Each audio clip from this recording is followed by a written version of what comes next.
Sir ನಮ್ಮ ಭಾಷೆ ಹೇಳಿಲ್ವಾ, ಸ್ನಾನ ಮಾಡಿದಾಗ ಎಷ್ಟೊಂದು ಉದ್ರ ಹೋಗುತ್ತೆ, ಅದೇ ತರ ಇದು ಲೆಕ್ಕ. ಅಷ್ಟೇ ಸರ್, ಅಷ್ಟೇ ಸರ್. ಜೈ ಡಿ ಬಾಸ್. ಏನಿಲ್ಲ ಸರ್, ಇವತ್ತೇನೋ ಬಾಸ್ ಬಗ್ಗೆ ಒಂದು ಆರೋಪ ಬಂದೈತೆ. ಬಾಸ್ ಆರೋಪ ಎದುರಿಸ್ತಾ ಇದ್ದಾರೆ, ತನಿಖೆ ಮಾಡ್ತಾ ಇದ್ದಾರೆ, ಎಲ್ಲ ನಡೀತಾ ಇದೆ.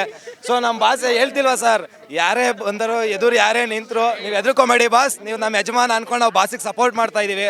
ಸೊ ಹಂಗಾಗಿ ಬಾಸ್ ಜೊತೆ ಯಾವಾಗಲೂ ಇರ್ತೀವಿ ಸರ್. 25 ವರ್ಷ ಆಯಿತು ಅನ್ಕೊಂಡು ಸೆಲೆಬ್ರೇಟ್ ಮಾಡಬೇಕಾದ್ರೂ ಇದ್ವಿ. ಇವತ್ತಿಲ್ಲಿ ಅನ್ನಪೂರ್ಣೇಶ್ವರಿ ಸ್ಟೇಷನ್ ಇದ್ದಾರೆ, ಇಲ್ಲಿಗೂ ಬಂದಿದ್ದೀವಿ. ಬಾಸಿಗೆ ಏನಾಗೋದಕ್ಕೂ ನಾವು ಸೆಲೆಬ್ರಿಟಿಗಳಂತ ನಮಗೆ ಮರ್ಯಾದೆ ಕೊಟ್ಟಿದ್ದಾರೆ, ಬೆಲೆ ಕೊಟ್ಟಿದ್ದಾರೆ. ಇಲ್ಲಿಗೆ ಬಂದಿದ್ದೀವಿ, ಯಾವುದೇ ಅಮ್ಮು ಬಿಮ್ಮು ಇಲ್ದಂಗೆ ಬಂದು ಇನ್ವೆಸ್ಟಿಗೇಷನ್ ಅಟೆಂಡ್ ಮಾಡ್ತಾವ್ರೆ. ಅದಕ್ಕೋಸ್ಕರ ಅದೊಂದೇ ಸಾಕು ಸರ್ ನಮ್ಮ ಬಾಸ್ ಗುಣ ಯಾವ ಥರ ಅಂತ. ಬೇಕಾದ್ರೆ ಬಂದಿಲ್ಲೇ ಮಾಡ್ಕೊಳ್ಳಿ ಅಂತ ಮೊನ್ನೆ ಯಾವುದೋ ಕೇಸ್ ಆದಾಗ ಯಾರೋ ಕರೆದ್ರು, ನಮ್ಮ ಮನೆಗೆ ಬಂದ್ಬಿಟ್ಟು ವಿಚಾರಣೆ ಮಾಡಿಸ್ಕೊಂಡು ಹೋಗಿ ಅಂತೇಳಿ.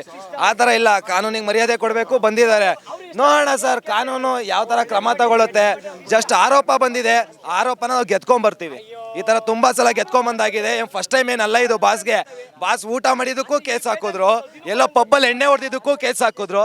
ಇವಾಗ ಏನೋ ಒಂದು ಹುಡುಗಿ ಪರವಾಗಿ ಮಾತಾಡೋರೆ, ಹೆಣ್ಣಿನ ಪರವಾಗಿ ಹೆಣ್ಣಿಗೆ ಗೌರವ ಕೊಡ್ತಿಲ್ಲ ಅನ್ನೋ ವಿಚಾರವಾಗಿ ಧ್ವನಿ ಎತ್ತವ್ರೆ ಅನ್ನೋದಕ್ಕೋಸ್ಕರ ಈ ಥರ ಮಾಡ್ತಾ ಇದ್ದಾರೆ.